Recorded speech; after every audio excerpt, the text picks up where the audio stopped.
Si tu laisses des restes de nourriture chez toi, tu sais très bien que ça va attirer des mouches, des fourmis, des nuisibles.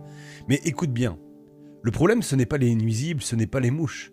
Tu vois, tu peux les chasser, mais elles reviendront toujours, encore et encore, tant que ce qui l'attire est encore là.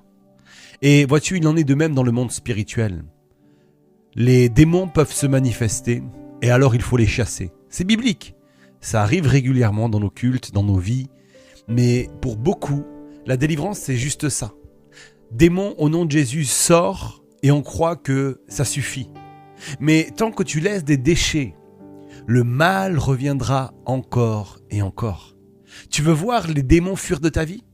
Commence par sortir les ordures de ton cœur. Pardonne. Pardonne aujourd'hui. Brise l'orgueil, soigne l'injustice, expose la jalousie, soigne la blessure de ton rejet. Laisse Dieu toucher ce que tu caches. Parce que les démons ne se nourrissent pas de pain, mais ils se nourrissent de ton cœur pollué, de ce qui est impur. D'ailleurs, ils sont appelés les esprits impurs. Et les esprits impurs vivent là où il y a de l'impureté. Tu es là chaque dimanche à l'église depuis 10 ans et rien ne change. Pourquoi ? Parce qu'il y a encore du lourd, du sale, du non traité à l'intérieur. Et tant que tu ne règles pas ça, tu ne fais que repousser les mouches sans enlever les déchets. Mais Dieu, lui, il ne se contente pas de chasser les mouches. Il veut retirer ce qui pourrit. Il veut nettoyer le terrain.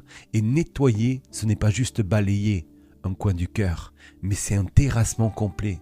Dieu veut déraciner la rancune, briser les forteresses mentales que tu as, couper les liens du passé, fermer les portes que tu as laissées ouvertes.